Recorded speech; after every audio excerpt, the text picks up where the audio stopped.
They were two very different godfathers, separated by 4,000 miles of ocean. John Gotti was the Teflon Don, a New York mobster who adored public attention and defied lawmen to get him. Toto Riina was a peasant from rural Sicily, a boss who operated in the shadows. In the late 80s and early 90s, it required two very different approaches to bring them to justice.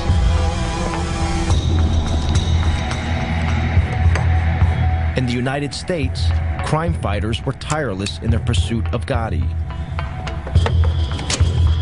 If you don't disregard my phone calls, I'll blow you in the house up. In Sicily, it would take a revolution by the people of Palermo to put Riina behind bars.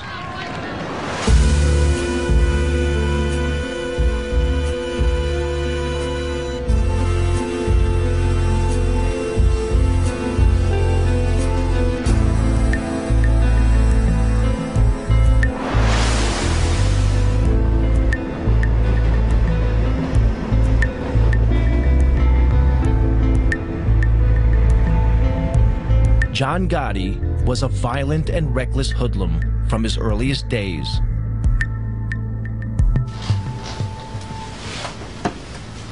Henry Hill, a young gangster, was drinking in a bar when he first came across the teenage Gotti. All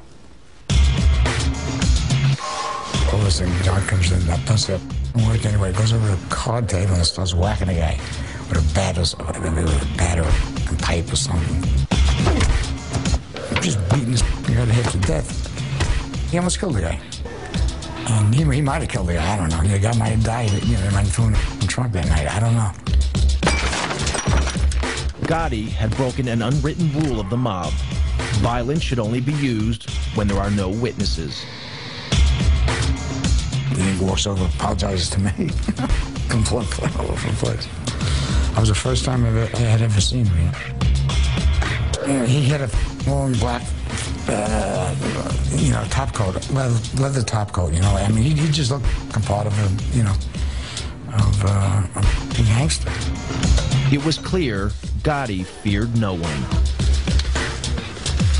To Henry Hill, it marked Gotti as a man destined for the top. He was a man on the rise. He was, you know, he had his own crew. You know he was going to be somebody. You know, you just knew it. I mean, he had that presence. But one man stood in the way of Gotti's rise: Paul Castellano. He was the head of the Gambino crime family, the most powerful of all the mafia families in the U.S. Castellano was an old-style hood, a mafioso who disguised his crimes behind a veneer of respectability. Paul wore two hats. He could mingle with lawyers, real estate, businessmen and developers, doctors, talk their language.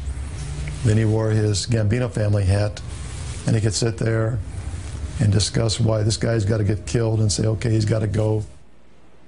Gotti would have to eliminate Castellano to become boss. But Gotti was not the only one who wanted him out of the way. In 1983, President Ronald Reagan declared war on organized crime. The target was the mafia's ruling body known as the Commission. On it sat Paul Castellano. Under America's tough anti-mafia RICO legislation, crime fighters could prosecute Castellano and the other bosses for running a criminal enterprise, if they could prove the Commission was meeting. The Commission was so secret, the only proof the FBI had was from 1957, when police raided an infamous mob gathering. Then, one morning in 1984, FBI agent Joe O'Brien received a call from a mole inside the mafia. He informed me that there was going to be what's known as a Mafia Commission meeting in a couple of hours.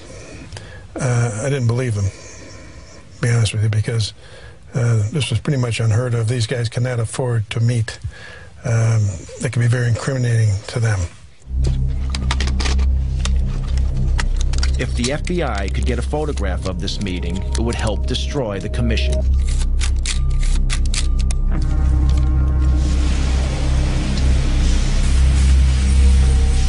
O'Brien and fellow agent Andy Currens staked out this building, a small house on Cameron Avenue, Staten Island, that belonged to a relative of a senior mafia don. The agents hid in the back of an unmarked van a few hundred yards down the road. The van was right back here, right about where the white car is, right in front of the 54 there. That's about where we were parked. And we had a nice straight shot. There were no cars at that time.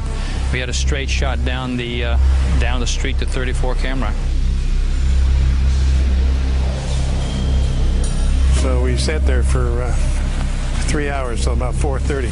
And then they started coming out crime family by crime family. The top men in the Gambino, the Lucchese, the Colombo, and the Genovese families all emerged.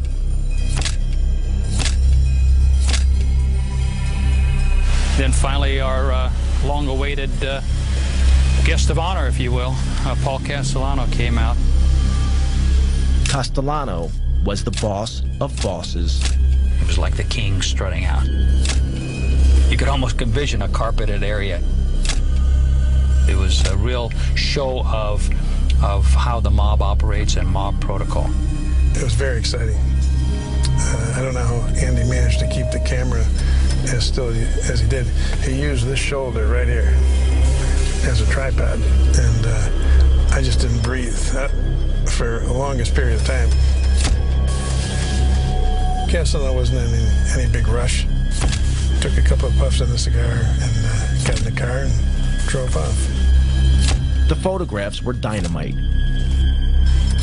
The FBI knew that such striking visual evidence was just the thing to put in front of a jury.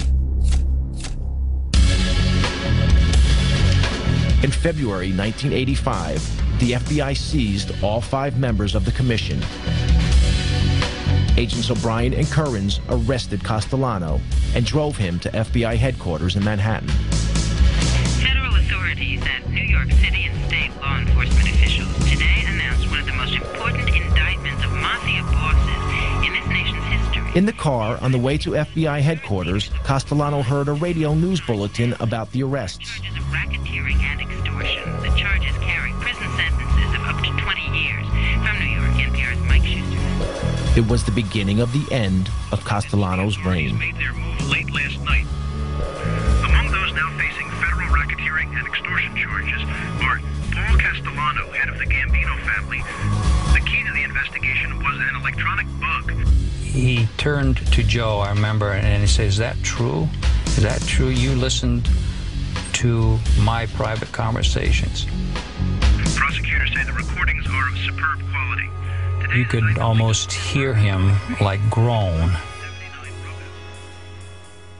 The agents thought Castellano was squirming because they had taped his criminal conversations. But Castellano realized they had also learned about his secret affair with his young Colombian maid. This was very embarrassing to him. It's a little embarrassing to us, too, for that matter. He's almost like a little boy now, confessing this, something that he did was bad. He's not talking about it was bad that I murdered people or had, on my authority, people were murdered. I'm embarrassed because I had this relationship with this young woman who was my maid, you know, right under my wife's nose. This was a revelation a Mafia Don could not afford. He'd broken one of Mafia's most sacred rules. It was okay to maim and murder, but not to publicly dishonor your wife. Castellano awaited trial where the photos would be key evidence.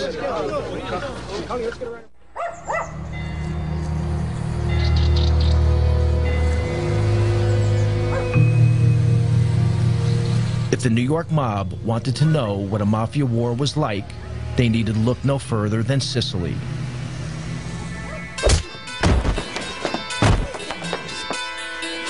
Here, the mafia's boss was Toto Riina, an elusive, psychopathic killer from the town of Corleone.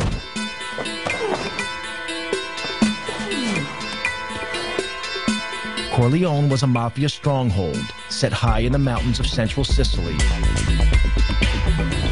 It was the place that gave its name to Marlon Brando's character in the film The Godfather. Riina's cruelty earned him the name The Beast. Corleone had an unenviable reputation as a place where only the toughest mafiosi were born and bred, as one local anti-mafia fighter remembers. I mafiosi di Corleone una volta ho incontrato. I once met a Corleone Mafia person, and he looked me straight in the eye and said, "Listen, to be a real man, you need to have spent a few years in jail." This is the philosophy of the Corleone Mafia. For them, going to jail is like a baptism. A mafia member who hasn't been to jail isn't a real mafioso.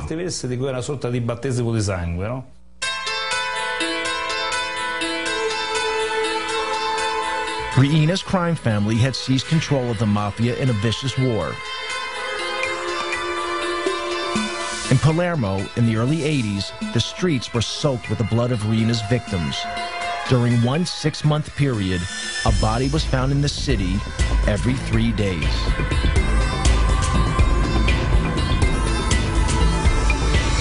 Palermo's mayor was Leo Luca Orlando, elected to office promising to end such crimes. Even 20 years later, his courageous stand means he must have an armed guard 24 hours a day. Palermo was a city just living in silence and in dark. The way the citizens to avoid to be involved in these killings was to deny that the mafia does exist. Just to say, we don't see, we don't speak, we don't hear, it's not our problem, they kill each other, there's no risk for us. If we don't speak about the mafia, we will never be killed.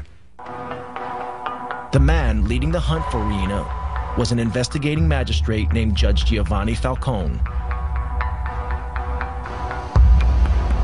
He had grown up in a rough area of Palermo, where some of his schoolboy friends later became mafiosi. Unlike them, he had chosen to fight for the law rather than against it.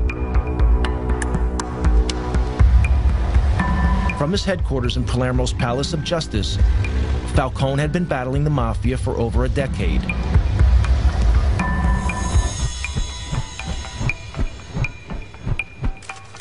In 1987, he enjoyed his greatest victory.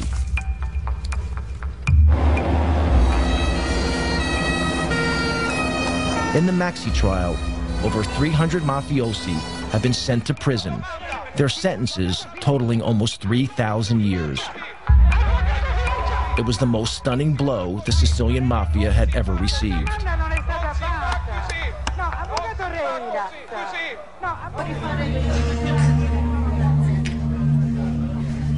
But mafia boss Toto Riina had escaped the roundup. He remained free, running his criminal empire from an unknown hiding place.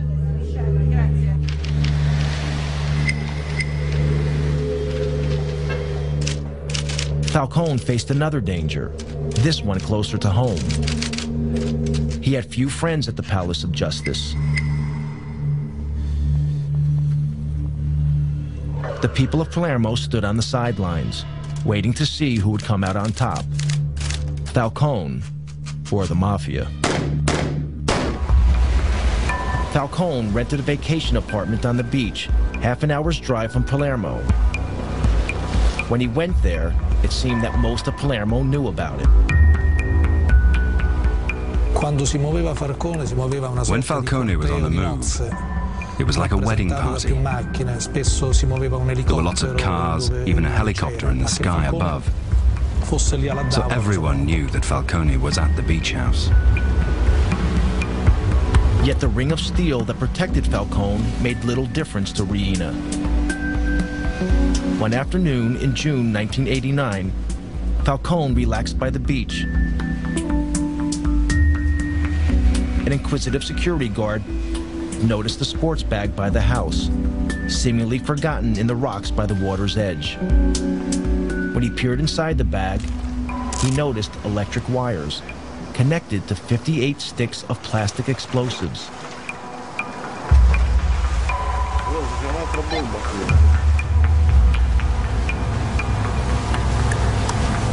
The bag was wired to explode if it was picked up. The bomb did not go off. Falcone had cheated death.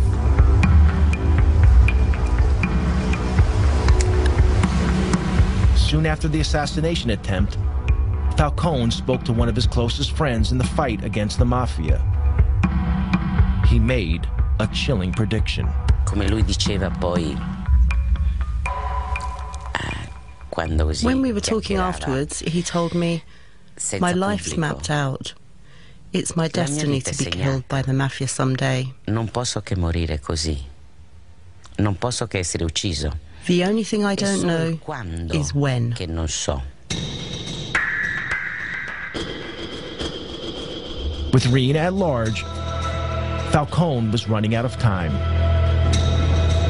Back in New York, the clock was also ticking for the American Godfather, Paul Castellano.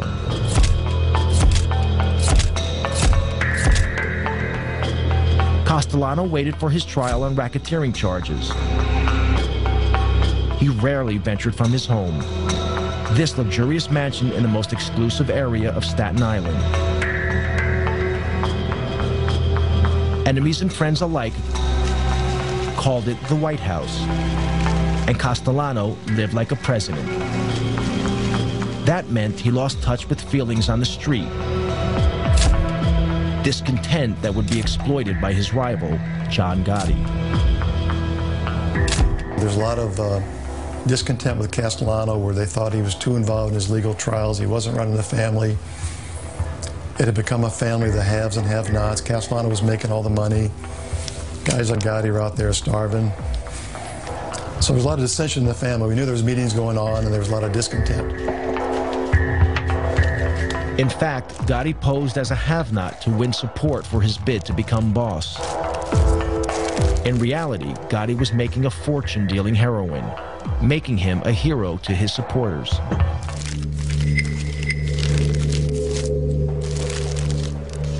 The law was onto Gotti's crew for drug dealing. That brought more heat on Castellano. So he planned to break up Gotti's crew. Gotti knew he had to act. The stage was set for a showdown.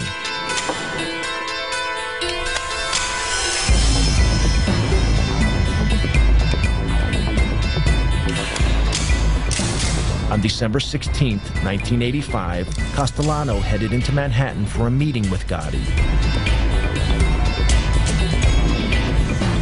They were to meet here at Castellano's favorite steakhouse, Sparks, in Midtown Manhattan.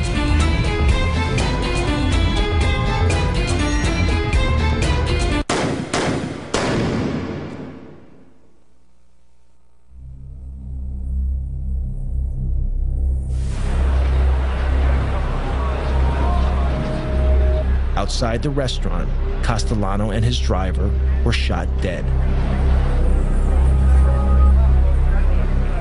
Such a daring public murder shocked New Yorkers. It made the new Gambino boss a celebrity overnight.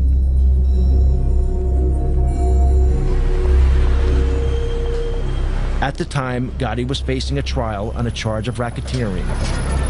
Until the murder, few outside the world of law enforcement had even heard of Gotti. We went from having what was really kind of a, not sleepy, but routine organized crime case to the case of the decade. We had huge throngs of reporters outside the courthouse, in the courtroom. We had a big fish on the line. At his trial, Gotti was defended by flamboyant mob lawyer Bruce Cutler. For many years, Cutler has continued to act as Gotti's apologist. He had a remarkable insight into others, like a sense, almost a sixth sense, if you will, to size people up. Gotti could certainly size up a jury. In March 1987, the trial reached its conclusion. Gotti was acquitted of racketeering. But unknown to law officers, a juror had been bribed by one of Gotti's men. Gotti was tried in 2 other cases, both for assault, both defended by Bruce Cutler. I'll say you with respect to defendant John Gotti, guilty or not guilty? We find him not guilty. Each time, the Gambino boss got off. Bribery and intimidation of witnesses saw to that. The nickname, the Teflon Don, was born. Gotti was different from almost any other Godfather. He made little secret he was a Mafia Don, and enjoyed that everyone knew he'd risen from Brooklyn poverty to become the boss of bosses. He was born dirt poor, was on the street since he's 12, was on the cover of Time magazine in his 40s, and he took on the system. In the opinion of his former attorney, Gotti was a modern-day Robin Hood, standing up to those in power. Jewish people, Irish people, working people, union people, construction workers, policemen. My father was a detective. Some of our strongest supporters that used to cheer for us were local police, not because they're allowed to, but it was the alphabetized government thugs we fought. The FBI, Internal Revenue, INS, CIA, those faceless, robotic government thugs that come at you and can destroy your life. The murderous reality of Gotti's brutal reign was very different. Gotti's love of public adoration would be exploited by the FBI and prove to be the Teflon Don's undoing. American mob boss John Gotti loved the limelight, but the head of the Sicilian Mafia, Toto Riina, stayed out of sight.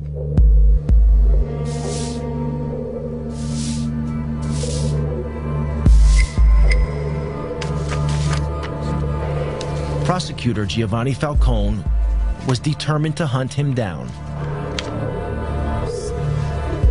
Falcone needed a way of connecting Mafia boss Riina to the crimes carried out in his name by his army of killers.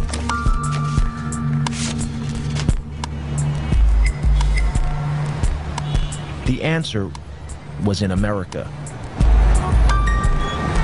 Richard Martin was a leading official in the U.S. Department of Justice. He and Falcone had worked together for years. Their biggest success, breaking the heroin smuggling link between Sicily and the United States, known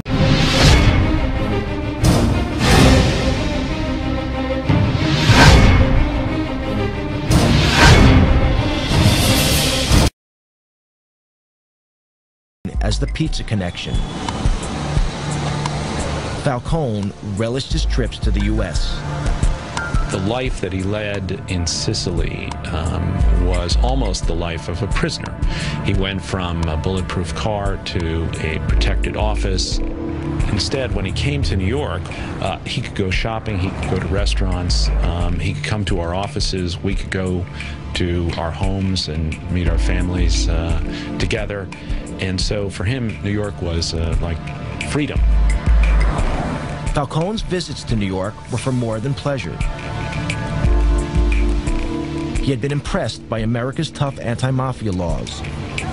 Laws that allowed the U.S. government to target mafia boss Paul Castellano and to bust the commission.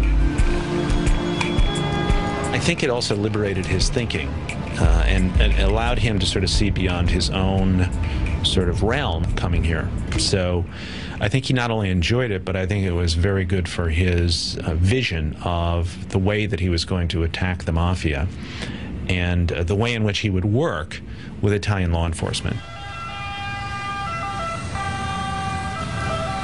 In 1991, a new justice minister took office in Rome, determined to finally crush the mafia. He offered Falcone a job at the ministry, as overlord of the anti-mafia campaign throughout Italy.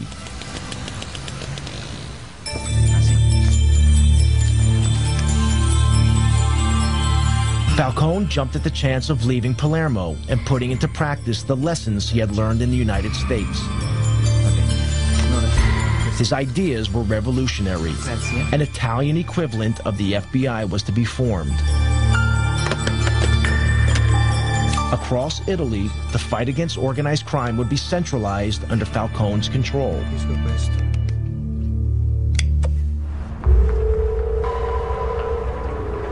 Riina, the beast from Corleone, felt threatened. A few years before, he had failed to kill Falcone at his beach house. Now, Riina would try again.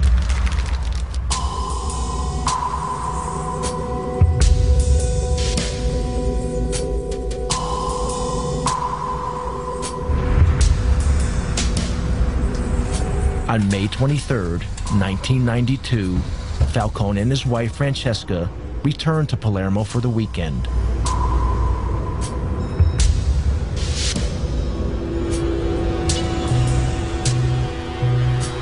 A few miles from the airport, several of Riina's men had placed a half-ton bomb in a drain pipe under the highway that ran from the airport to the city. The men hid in a building above the road, armed with a remote-controlled detonator.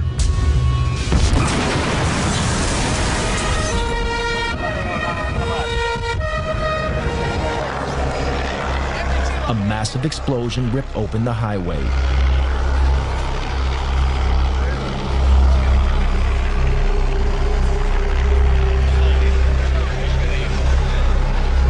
The explosion was so enormous, it registered on local earthquake monitors.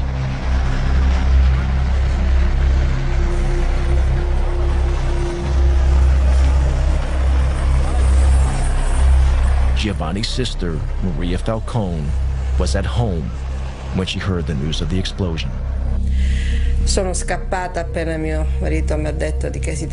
When my husband told me what had happened, I rushed out of the room. I phoned the police. They told me Giovanni had been taken to hospital. When I got there, Francesca's brother told me Giovanni's dead.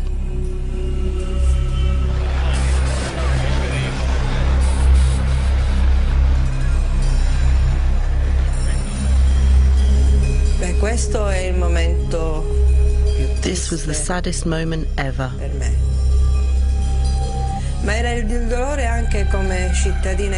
Not only for me as a sister, but also as an Italian citizen.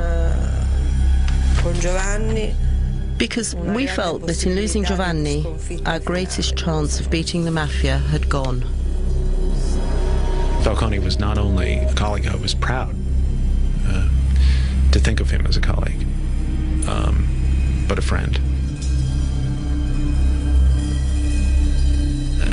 I was enormously saddened, and it was as if part of what we all worked for had been lost.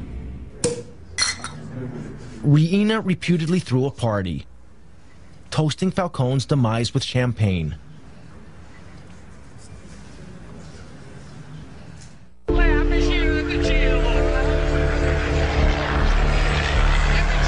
Along with Falcone, his wife Francesca and 3 bodyguards were also killed.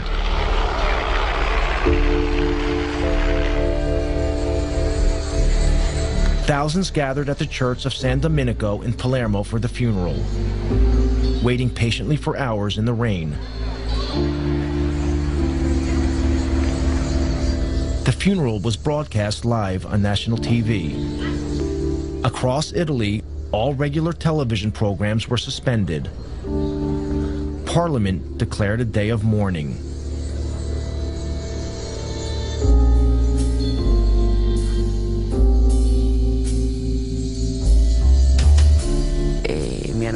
When they asked me what I did when I heard the news, I said I cried. Someone said, "You're Judge Ferraro. What do you mean you cried?"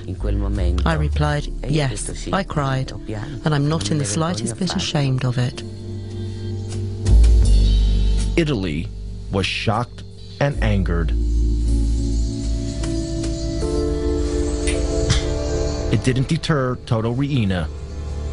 Anyone who stood in his way would meet a similar fate.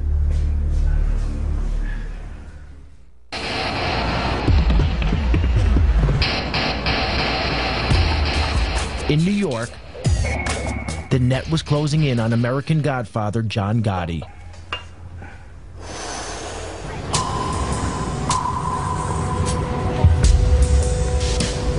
This clothing store in Manhattan's Little Italy was once the Ravenite Social Club, the nerve center of the Gambino crime family operation.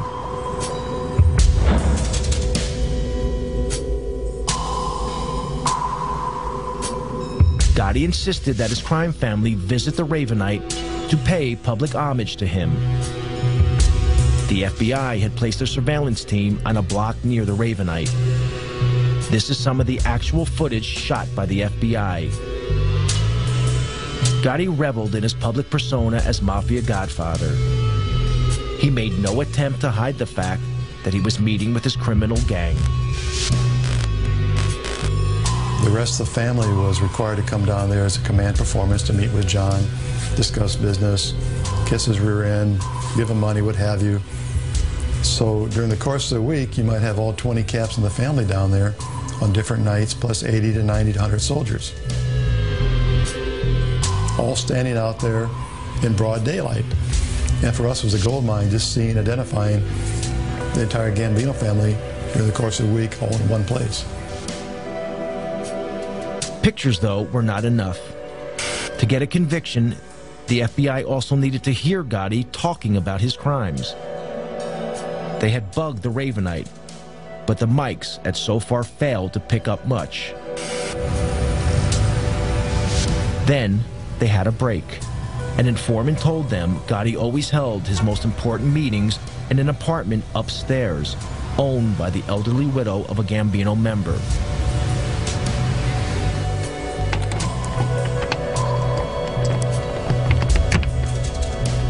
When the old lady went on vacation, FBI agents broke in and placed a bug in the apartment.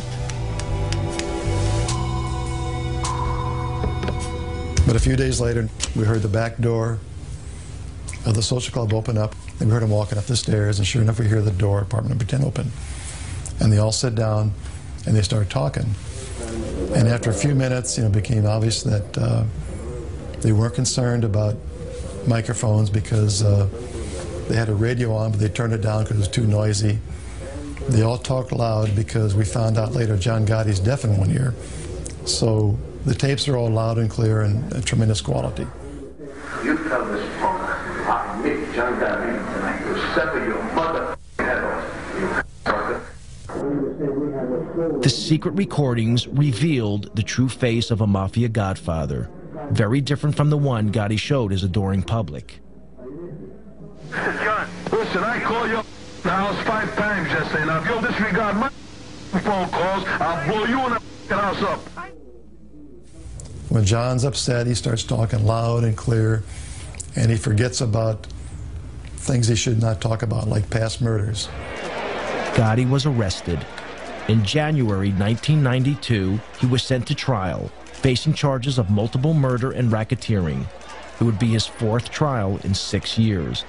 Yet again, New York was riveted by John Gotti. Celebrities flocked to the trial. The gallery, it was almost a circus-like atmosphere. Mickey Rourke came in one day. Anthony Quinn came in to watch the trial. They sent in a boxer, Ronaldo Snipes, who glowered at the jury and within half an hour was kicked out. John, listen, I called you the house 5 times yesterday. Now, if you'll disregard my phone calls, I'll blow you and the house up. Gotti was his normal cocky self, he's full of bravado. But when you played those tapes, you watch his face, and you knew that's the last thing you wanted to hear was his big mouth. You tell this punk, I meet John Gotti, and I will sever your mother Gotti had damned himself, but the tapes would have another unexpected impact.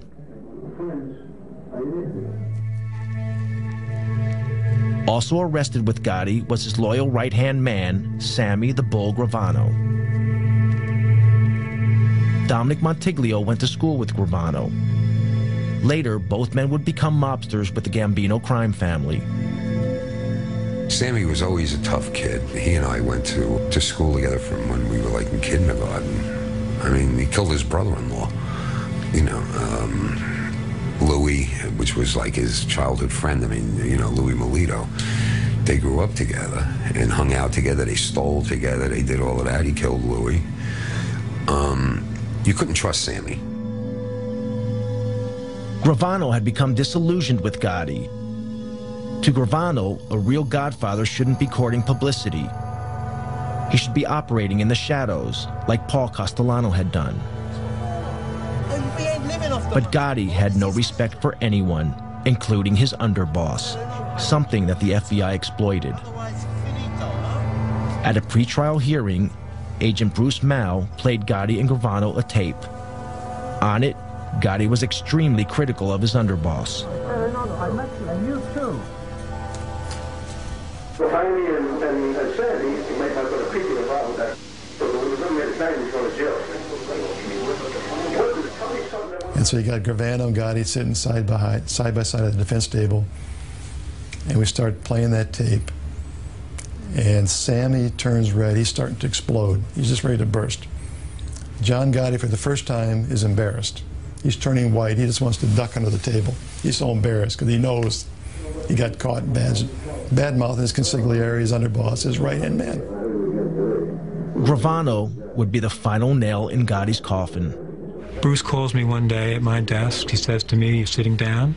I said, "Yes, I'm sitting down." He said, "Sammy wants to cooperate." Sammy was brought in the room.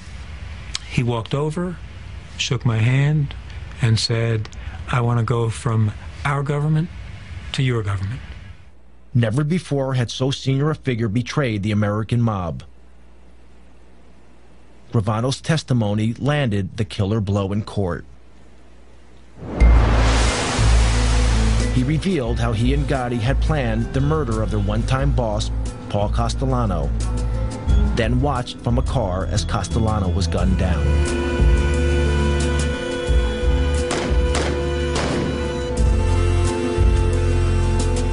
Gravano was a fantastic witness, and John Gotti acted like someone who knew he was going to be convicted, and he was really worried about it.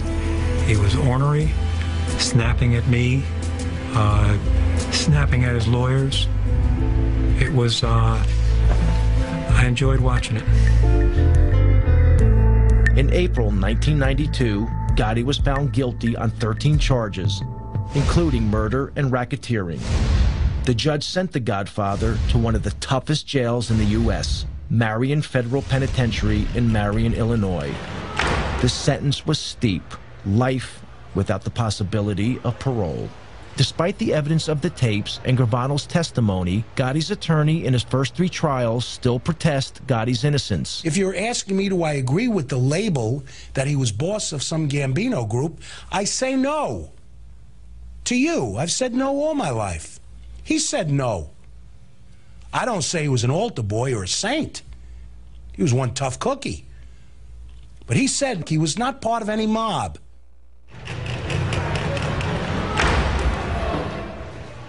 In the United States, the mob boss, John Gotti, was facing a life sentence in prison. But in Sicily, the Italian government seemed powerless. Mafia godfather Toto Riina killed at will. Anti-mafia prosecutor Giovanni Falcone had been murdered. Palermo waited anxiously for Riina's next move. Falcone's mantle had fallen to another magistrate, Paolo Borsellino.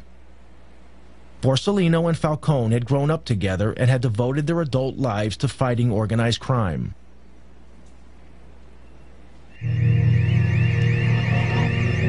On Sunday afternoon, July 19th, 1992, 2 months after the murder of Falcone, Borsellino visited his elderly mother in this apartment block, as he did every weekend.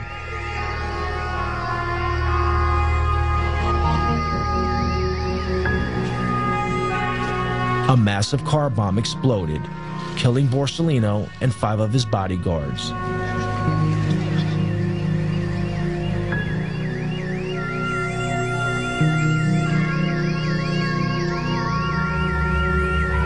This outrage was the final straw.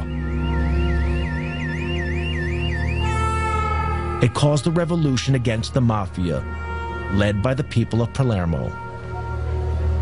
After the killing of Paolo Borsellino, the reaction of people, of population in Palermo was enormous.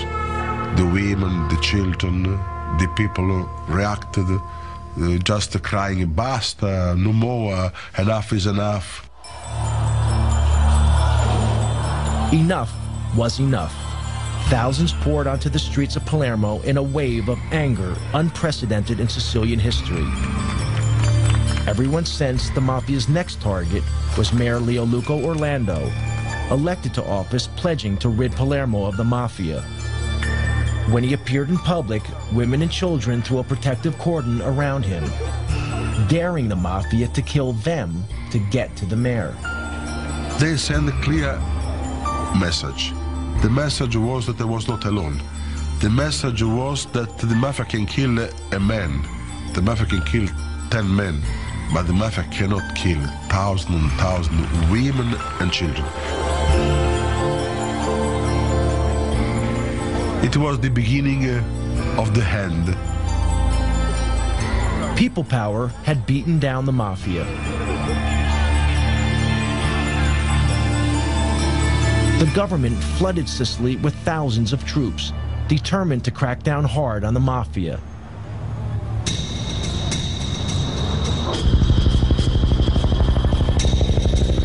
In January 1993, Italian police nabbed the biggest prize of all. Following a tip-off, Toto Riina was finally arrested.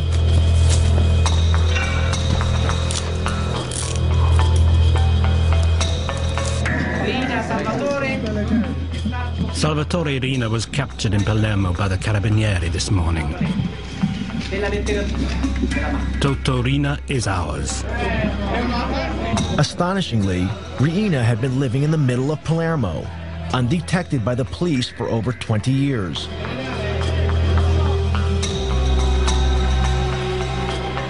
When Riina was paraded in public, Italians were shocked. This inoffensive-looking, peasant-like character was responsible for the brutal slayings of Falcone and Borsellino, along with hundreds of others. At his trial, Riina painted himself as a poor old man who knew nothing about the mafia.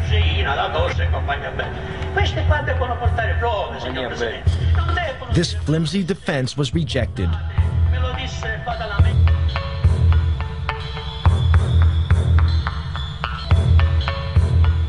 Riina was sentenced to life imprisonment to be served away from Sicily in a jail on the Italian mainland.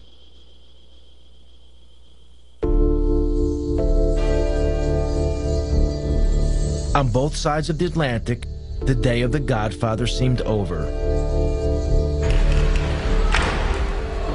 John Gotti died of cancer in prison in 2002, 10 years into his life sentence.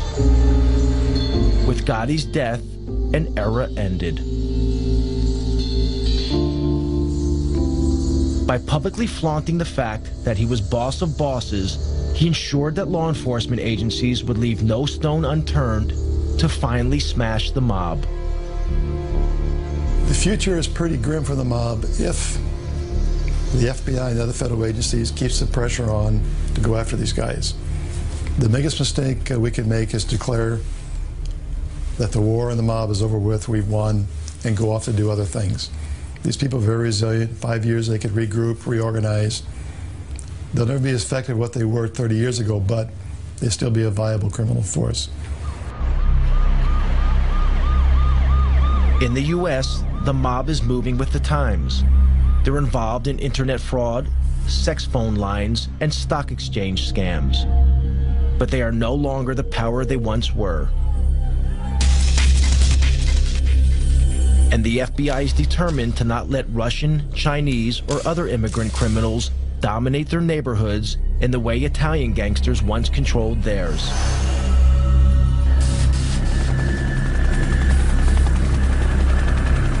In Sicily, they are also keeping the pressure on.